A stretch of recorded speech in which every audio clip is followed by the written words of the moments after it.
Zain Namaskar, welcome to your channel Defense Study Corner. আশা কৰোঁ সকলো ভালে আছে and all of you are waiting for the result. আপুনি সকলোৱে Assam police ABUB APR constable লেভেলৰ যিমান এক্সাম হৈ গৈছিলে তাৰ আপুনি ফাইনেল ৰিজাল্টৰ কাৰণে নিশ্চয় ৱেইট কৰি আছে।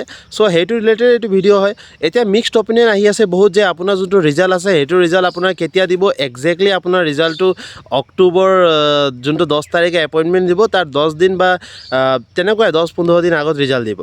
সো সেইটো যোনটো ছাৰৰ আমাৰ অনাৰেবল CM ছাৰৰ যোনটো ভিডিঅ'টো ভাইৰেল হৈ আছে সেইটো ৰিলেটেড আপোনাৰ এক্সপ্লেনেশ্যন দিম যে আপোনাৰ ৰিজাল্টটো একজেক্টলি কেতিয়া আহিব। এতিয়া দুটামান কথা আপোনাৰ বুজাটো বহুত ইম্পৰ্টেণ্ট যে যোনটো প্ৰথমতে আমি ভিডিঅ' চাৰ্কুলেট হৈ আছে যে আমাৰ CM ছাৰে যে কৈছে আপোনালোকৰ ৰিজাল্ট অলৰেডি প্ৰিপেয়াৰ কৰা আছে, আপোনাৰ ৰিজাল্টটো আপুনি অক্টোবৰ 10 তাৰিখ আগে পাই যাব। তাৰপিছত যেতিয়া আকৌ সোধা হ'ল কোনোবা এটা কেণ্ডিডেট হয় বা সাংবাদিক হয় তেওঁৰ দ্বাৰা যেতিয়া আকৌ এবাৰ সোধা হ'ল যে ছাৰ নহয় একজেক্টলি ৰিজাল্টটো কেতিয়া দিব, তেখেতে কৈছে যে 10-15 দিন আগত আপুনি ৰিজাল্ট পাই যাব এপইণ্টমেণ্টৰ। চ' একজেক্টলি যদি আমি চাওঁ অক্টোবৰ 10 তাৰিখৰ পৰা 10-15 দিন আগত ইট উইল বি এৰাউণ্ড আপোনাৰ তেনেকুৱাই ছেপ্টেম্বৰ 30 ছেপ্টেম্বৰ 25 তেনেকুৱাই আপোনাৰ ৰিজাল্ট আহি যাব, মানে অক্টোবৰ 1 তাৰিখ আগে আপুনি নিজৰ ৰিজাল্টটো পাই যাব।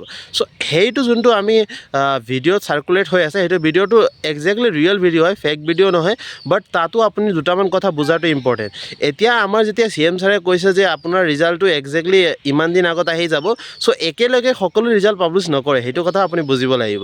এতিয়া আমি কেইবাটাও পোষ্টৰ ৰিজাল্ট পাবলগীয়া আছে, যেনেকৈ আপুনি চাই লওক ABUB APRO কামাণ্ডো হয়নে, গ্ৰেড 4 গ্ৰেড 3 আমাৰ অসম পুলিচৰো গ্ৰেড 4 পোষ্ট আছে, বাকী ADREও আছে। চ' এইবিলাক বহুতখিনি পোষ্টৰ এক্সাম হৈ গৈছে। চ' সকলো ৰিজাল্টটো একেলগে অক্টোবৰ 1 তাৰিখে নাহে বা অক্টোবৰ 30 তাৰিখে ছেপ্টেম্বৰ 30 তাৰিখে নাহে বা ছেপ্টেম্বৰ 28, 25 এই তাৰিখে নাহে। কি হ'ব কথাটো আপোনাৰ ধৰক 2-3 মাহ আগৰ পৰা বা 1 মাহ আগৰ পৰাই ধৰক আগষ্টৰ পৰা নহ'লে ছেপ্টেম্বৰৰ পৰা ৰিজাল্ট পাব্লিছ কৰা ষ্টাৰ্ট কৰি দিব। লাহে লাহে ৰিজাল্ট পাব্লিছ হৈ থাকিব আৰু ধৰক আগষ্ট মাহত আপোনাৰ গ্ৰেড 4 ৰিজাল্ট আহিলে, তাৰপিছত আকৌ ছেপ্টেম্বৰ মাহত আপোনাৰ যোনটো অসম পুলিচৰ ABUB ৰিজাল্ট আহিলে, তাৰপিছত আকৌ আপোনাৰ যোনটো APRO বা কামাণ্ডো ৰিজাল্ট আকৌ অক্টোবৰ 1 তাৰিখ আগে আহি গ'ল। তেনেকৈ ৰিজাল্টখিনি পাব্লিছ কৰা হ'ব। এতিয়া দুটামান কথা আপুনি বুজিব লাগিব যে আপোনাৰ ৰিজাল্ট কেনেকুৱা হ'ব কেনেকুৱা নহয় সেইটো ৰিজাল্ট অহাৰ পিছত আপুনি গম পাব। কিন্তু এতিয়া যোনটো আপুনি পেনিকত আছে যে আমাৰ ৰিজাল্ট কেতিয়া আহিব আৰু সেইটো টপিক লৈ পেলাই বহুতে ভিডিঅ' বনাই পেলাই কৈ আছে যে আপোনাৰ ৰিজাল্টটো ইমান তাৰিখে আহিব, আপডেট আহি গ'ল, CM ছাৰে ক'লে এইটো বা নিউ ভিডিঅ' আপডেট আহিছে, আমাৰ CM ছাৰে এইটো কৈছে। সদায় তেনেকুৱা নতুন ভিডিঅ' আপুনি দেখা পায়। চ' সেইটো ৰিলেটেড ভিডিঅ' মই এনেকুৱা নকওঁ যে ফেক ভিডিঅ' হয়, বাট য়েছ আননেচেচাৰী ভিডিঅ'ও বহুত আহে, বিকজ এইবিলাক ভিডিঅ' ইম্পৰ্টেণ্ট নহয়। এতিয়া যোনটো টাইম চলি আছে এইটো টাইমত এইবিলাক ভিডিঅ' ইম্পৰ্টেণ্ট নহয়।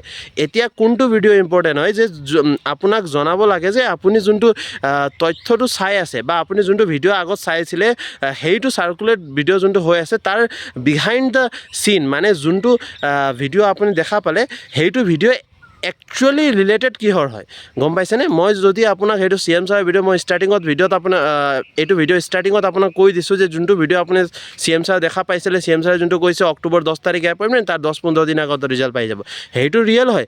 কিন্তু 10-15 দিন আগত ৰিজাল্ট কেনেকৈ পাব সেইটোও জনাটো ইম্পৰ্টেণ্ট হয়। 10-15 দিন মানে 1 তাৰিখে ৰিজাল্ট নাপায় সকলো পোষ্টৰ, ছেপ্টেম্বৰ মাহৰ পৰা ৰিজাল্ট দিয়া ষ্টাৰ্ট হৈ যাব, আগষ্টৰ মিডৰ পৰা ৰিজাল্ট দিয়া ষ্টাৰ্ট হৈ যাব। সেইটো হয় প্ৰচেছটো, গম পাইছে প্ৰচেছটো কি হয়? চ' আপোনালোকে কি কৰিব, আপোনালোকে নিজৰ যোনটো পেনিকনেছ আছে বা যোনটো আপুনি এতিয়া টেনশ্যন কৰি বহি আছে ছাৰ নহয় কি হ'ব ৰিজাল্ট কি নহয়, সেইটো টেনশ্যনটো এতিয়া এৰি দিয়ক। আপুনি কি কৰিলে, আপুনি নিজৰ বেষ্ট দিলে, আপুনি ফিজিকেলত নিজৰ বেষ্ট দিলে, ফিজিকেল চিলেক্ট হ'ল, আপুনি ৰিটেনত নিজৰ বেষ্ট দিলে, ৰিটেন চিলেক্ট হ'ল। এতিয়া মনত কৰকচোন, আপুনি যেতিয়া ফিজিকেলত নিজৰ বেষ্ট দিছিলে তাৰপিছত ৱেইট কৰি আছিলে ৰিজাল্ট আহিবনে নাই, ভয় কৰি আছিলে, টেনশ্যন কৰি আছিলে, ৰিজাল্ট আহিল ন, নামটো আহিল নিশ্চয়।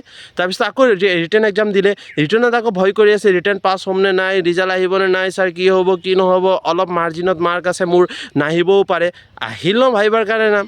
তেনেকৈ আপুনি এতিয়া ভাইবাৰ পিছতো ভয় কৰি আছে, ছাৰ কি হ'ব ছাৰ, এপইণ্টমেণ্টত নাম আহিবনে নাই, এতিয়া ইমান কষ্ট কৰিছিলোঁ ছাৰ, আমি বহুত ভালকৈ এক্সাম দিছোঁ, পঢ়িছিলোঁ, কিন্তু মোৰ বেছি মাৰ্কো নাই, বেলেগৰ এক্সট্ৰা মাৰ্ক বহুত আছে, বহুতে এক্সট্ৰা মাৰ্ক লৈ বহি আছে, NCC চাৰ্টিফিকেট লৈ বহি আছে বা বেলেগ কিবা কেইবাটাও computer certificate something like that কিবা কিবি এক্সট্ৰা মাৰ্ক থাকে, হায়াৰ ছেকেণ্ডেৰী এনেকুৱা এক্সট্ৰা মাৰ্ক আছে বহুতৰ।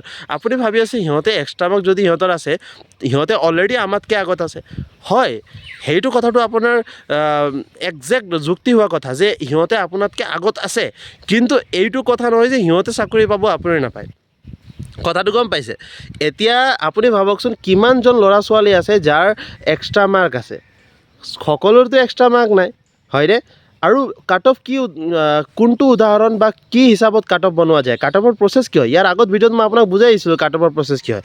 কাট অফৰ প্ৰচেছ এইটো হয় যে এভাৰেজ নম্বৰ অফ কেণ্ডিডেট যিমান আছে, ধৰক 10জন কেণ্ডিডেট যদি টোটেল কেণ্ডিডেট আছে, তাৰ ভিতৰত 5জনে 30 নম্বৰকৈ পাই আছে, তেনেহ'লে কাট অফ এৰাউণ্ড 28-29 যাব। কথাটো গম পাইছে মই কি কৈছোঁ? তেনেকৈ এভাৰেজ মানুহে কিমান নম্বৰ পাই আছে সেইটো মেটাৰ কৰে। আৰু আপুনি কি জানে যে এভাৰেজ মানুহৰ এক্সট্ৰা মাৰ্ক নাই, সকলোৰে এক্সট্ৰা মাৰ্ক নাই। চ' টেনশ্যন কৰিবলগীয়াটো একো নাই। আপোনাৰ মেইন যোনটো টেনশ্যন আছে, ছাৰ এক্সট্ৰা মাৰ্ক বহুতৰে আছে, মই চাকৰি পাম নে নাই, সিহঁতে পাই যাব মই নাপাম, এইটো কথা একদম ৰং হয়। আপুনি যোনটো থিংকিং প্ৰচেছ আপোনাৰ এতিয়া আছে, সেইটো মই গম পাওঁ।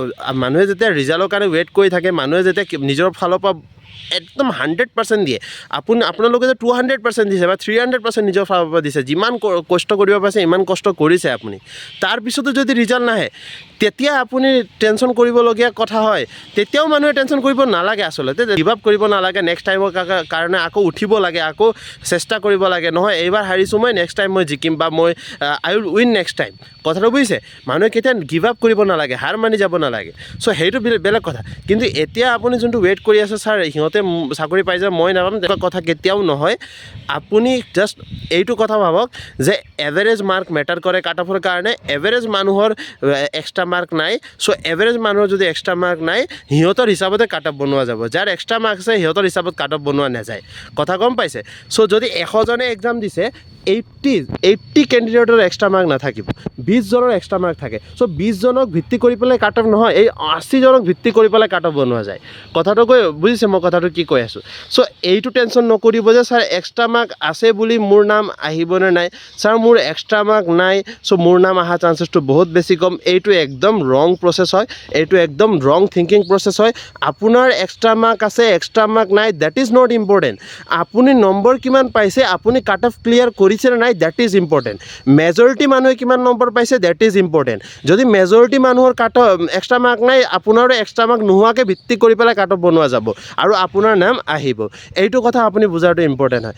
এতিয়া দুটামান কথা আপুনি বুজি পালে যে আপোনাৰ ৰিজাল্ট কেতিয়া দিব, কেনেকৈ দিব, যোনটো ভিডিঅ' চাৰ্কুলেট হৈছে সেইটো ভিডিঅ'ৰ ৰিয়েল তথ্য কি হয়, ভিডিঅ' ফেক হয় নে ৰিয়েল হয়, ৰিজাল্ট কেতিয়া আহিব, তাৰপিছত আপোনাৰ নাম কি হিচাপত অহা যাব, যদি আপোনাৰ এক্সট্ৰা মাৰ্ক নাই আপোনাৰ নাম অহা চান্সেছ আছে নে নাই, কম নম্বৰ হ'লেও নাম আহিব নে নাই, এভৰিথিং আপুনি কুৱেশ্যনৰ ইয়াত এনচাৰ পাই গ'ল এইটো ভিডিঅ'ত। চ' মই আশা কৰোঁ যে আপোনাৰ যিমান ডাউট আছিলে এইটো ডাউট এইটো ভিডিঅ'ৰ পৰা এতিয়া ক্লিয়াৰ হৈ গৈছে।